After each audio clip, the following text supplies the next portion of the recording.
Alright, subscribe to my YouTube channel, Radio K Garage. I want to introduce you to this machine, that small powered machine that I use to pump a flat tire or pump a car tire when in case you've got a flat tire on the way going to program or whatever.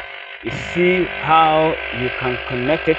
You connect this once you spark your car engine is on and then it's running idling.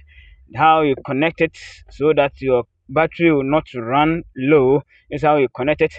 Now this machine will get you out of getting flat tire or out of flat tire so that you can move on in your journey. Sometimes you can park your car in front of your garage or inside your garage or in front of your house, then you got your flat tire. This machine will help you out